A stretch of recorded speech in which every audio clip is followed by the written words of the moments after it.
Okay, so we're now connected to the LAS. So we've got the LAS in the field of view, and we're going to scan over the cloud or over the part. But what the objective here is we don't want a full point cloud. We're going to go into that in the next video quickly. We just want to kind of scan over the part and measure this hole and the 40mm hole here.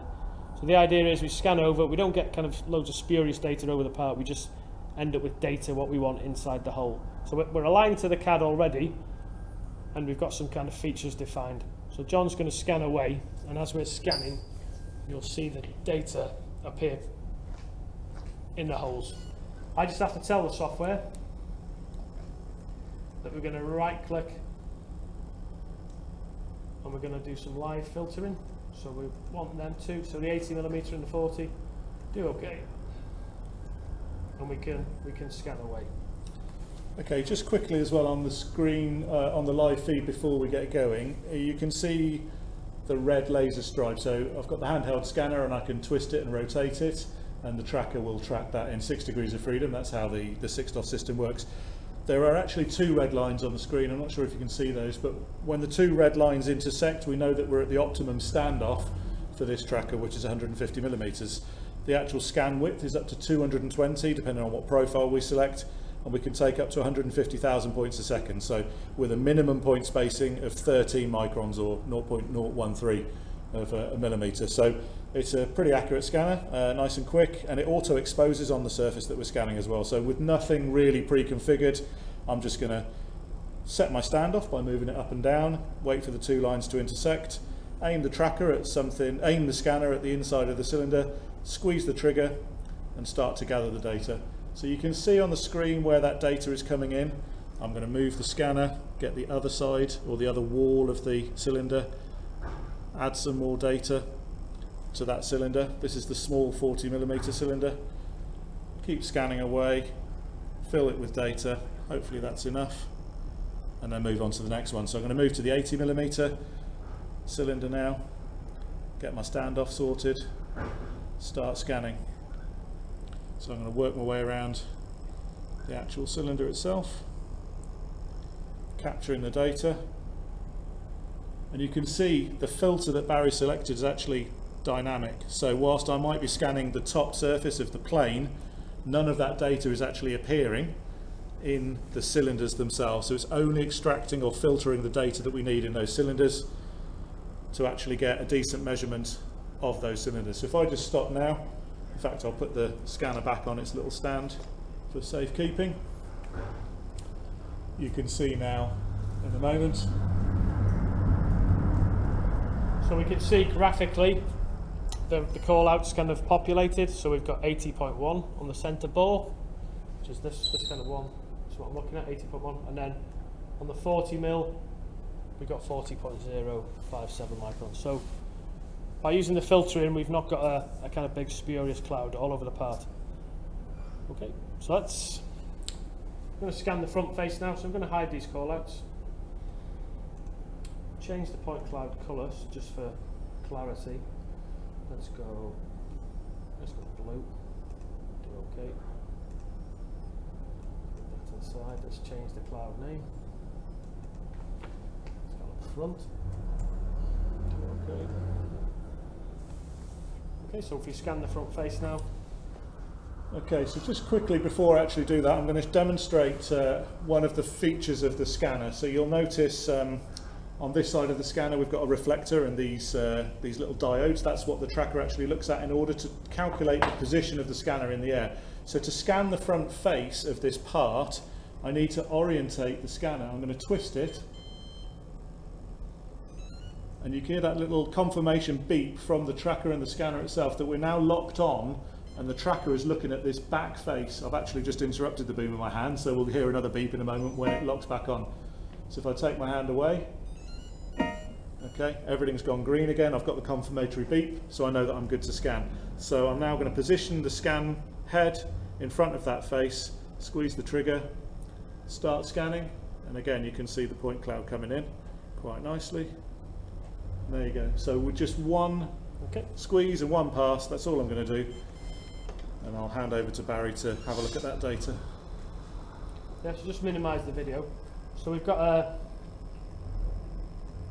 a relationship set up in the tree, so we just need to associate data, clouds.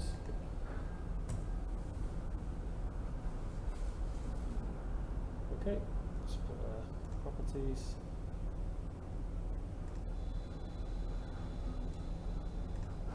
We're just going to set a rejection threshold, so maybe we're going to reject anything over 1 millimeter.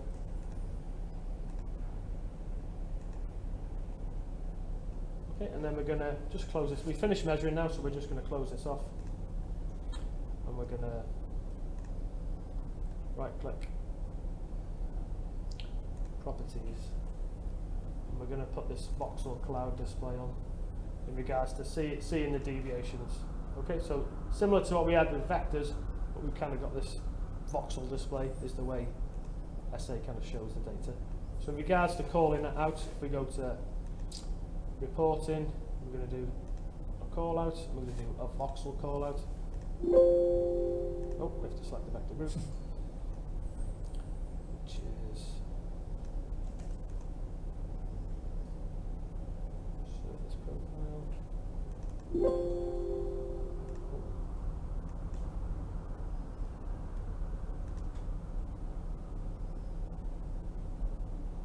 Sorry, I picked the wrong one there. So it's not vectors, it's voxel color. Yeah. So I was going to say we should be able to directly click on the profile. Okay, these call outs we can auto arrange. So if we look in the tree, we've got a call out for right click. That's it. Right click. We can arrange radially, optimized, remove overlap. Okay. In regards to kind of generating the report again, it's kind of a simple, quick report is nice, it's super quick. So right click.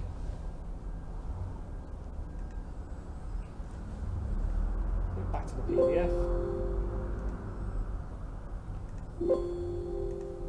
So just overwrite the previous one. Then we get the grab, the information. Okay, that's the one. Yeah, that one.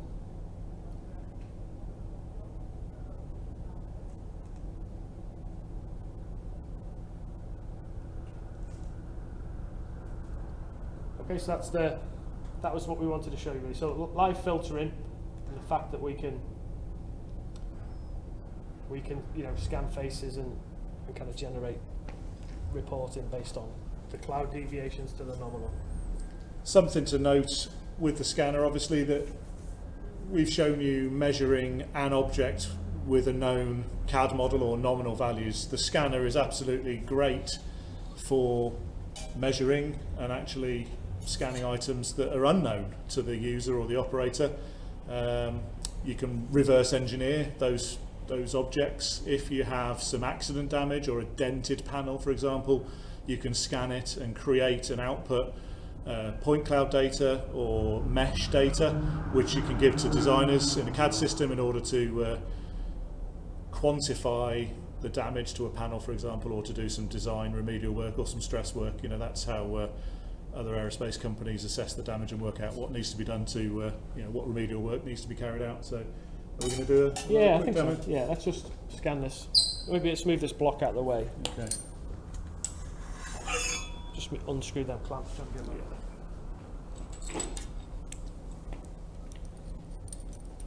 So reconnect back to the tracker.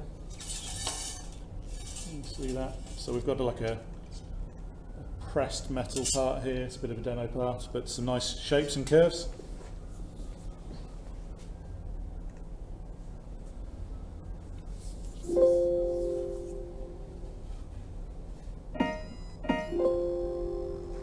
Just hide the cloud.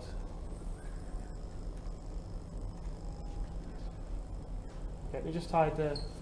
If we're scanning directly on the CAD, it will come.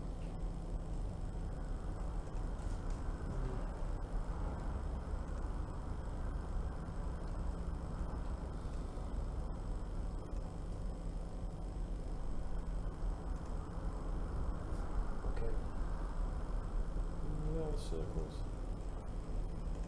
Okay, good to go. So let's just change the cloud name. Let's call it scan curve. Okay, let's maybe change the colour. Oh, we'll leave it that colour. Okay.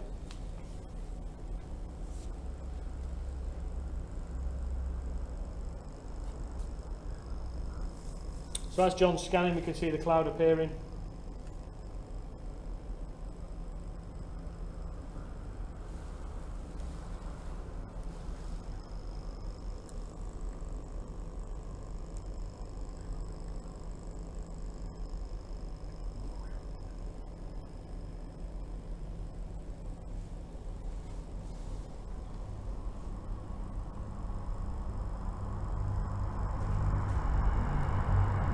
Okay.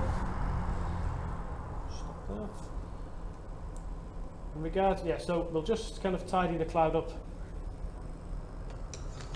slightly. So we'll just get rid of the data on the table. So go to clouds.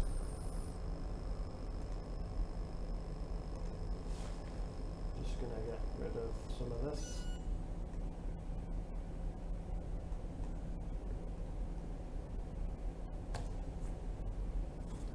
Okay, so we've just got really the bits we're interested in. We'll just minimise the screen because we kind of finish with that for a minute. In the tree we've got that kind of cloud, so I can hide show. But we've got an option by right clicking on it, generate mesh. So this is just an STL. So we'll just use the default settings.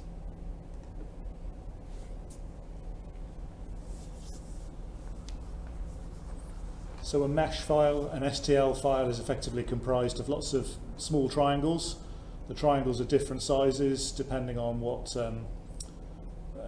depending on the curvature of the part. So very, very quickly with the default settings, it's generated a nice mesh file there. So that's a small file that you can export, and it's generally what a designer or a CAD engineer would use to reverse engineer a part. You can actually see on the CAD model or the STL file where the stickers on the part were, so you can see that it's captured a lot of fine detail. I think as well, with some finer settings in the mesh, you would get a bit more clarity there, but it's a great tool, very quick and easy, just to quantify something for which you have no data whatsoever. The range of the scanner is up to 10 or 20 or even 30 meters from the tracker, depending on what type of tracker you go for. So a mid-range 960 tracker gives you 10 meters range from the tracker with the T-probe or the T-scan. If you need more range, you can either move the tracker or get a different tracker with a longer range. So 10, 20 and 30 meters are the options available.